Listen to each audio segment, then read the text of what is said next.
रूस के कारण चीन और पाकिस्तान के बनाए JF-17 लड़ाकू विमानों की शामत आ गई है। पाकिस्तानी वायुसेना की फ्लीट में शामिल JF-17 लड़ाकू विमानों में से अधिकतर उड़ान भरने के योग्य नहीं बचे हैं। इतना ही नहीं, मामला इतना गंभीर है कि अगले कुछ महीनों तक इनके ठीक होने की उम्मीद भी नहीं है। दरअसल पाकिस्तान की वायुसेना में साल 2022 तक कुल 164 JF-17 लड़ाकू विमान कमीशन किए जा चुके हैं। इनमें से 10 ब्लॉक 3 वेरिएंट हैं जिन्हें हाल ही में कमीशन किया गया है। पाकिस्तान शुरू से ही JF-17 को अपनी वायुसेना की रीढ़ की हड्डी बताता है। ऐसे में इन विमानों के ग्राउंडेड होने से पाकिस्तानी वायुसेना की कमर टूट चुकी है।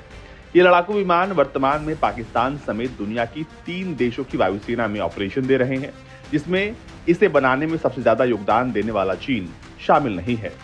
ऐसे में आप समझ सकते हैं कि JF-17 कितना ताकतवर लड़ाकू विमान है, जिस पर पाकिस्तान हमेशा नाज करता रहता है।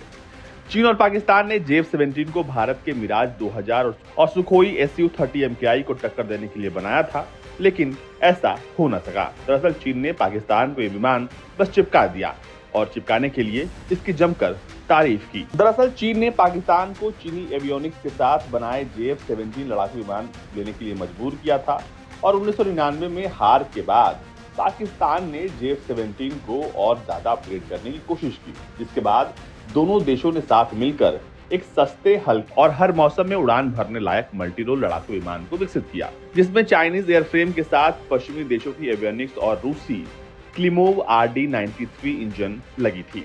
रूस से JF-17 में इस्तेमाल किए जाने वाले RD-93 इंजनों को सीधा प्राप्त करने के लिए भी पाकिस्तान को बड़ी मेहनत करनी पड़ी थी। कई दौर की बातचीत के बाद रूसी इंजन कंपनी क्लिमोव ने JF-17 विमानों के लिए RD-93 इंजन और उससे जुड़े रिपेयर सिस्टम मेंटेनेंस फैसिलिटी को उपलब्ध करवाने पर सहमति दी थी। लेकिन रूसी हथियारों की दिग्गज सरकारी कंपनी रोसोबोरोनेक्सपोर्ट, जिसे RD-93 इंजन के लिए स्पेयर पार्ट्स की खरीद करनी थी, वो अमेरिकी प्रतिबंधों के तहत आ गई है। इससे सौदे को अंजाम देने में बैंकिंग समस्याएं पैदा हो रही हैं। रोसोबोरोनेक्सपोर्ट चाहकर भी दुनिया के अलग अलग देशों से RD-93 इंजन में इस्तेमाल होने वाले पार्ट्स की खरीद नहीं कर पा रहा है। इससे इंजन निर्माण से जुड़े पूरी सप्लाई चेन प्रभावित हो गई है। हिंदुस्तान टाइम्स की एक रिपोर्ट कहती है कि JF-17 को ग्राउंडेड किए जाने की मुख्य वजह इसका इंजन है। JF-17 में रूस में बना क्लिमोव RD-93 इंजन लगा हुआ है। यूक्रेन युद्ध के कारण रूस पर चौतरफा प्रतिबंधों की बौछार हुई है।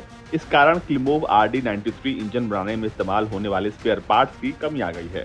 पहले रूस से इन इंजनों की खरीद चीन करता था, जिसके बाद वहां से पाकिस्तान समेत 2 अन्य यूजर्स को भी ये इंजन सप्लाई किए जाते थे। लेकिन अब ये इंजन जो है, उसके जरूरी जो पार्ट्स हैं वो उपलब्ध नहीं है, जिसकी वजह से JF-17 लड़ाकू विमान अगले कुछ महीनों तक उड़ान नहीं भर सकते हैं।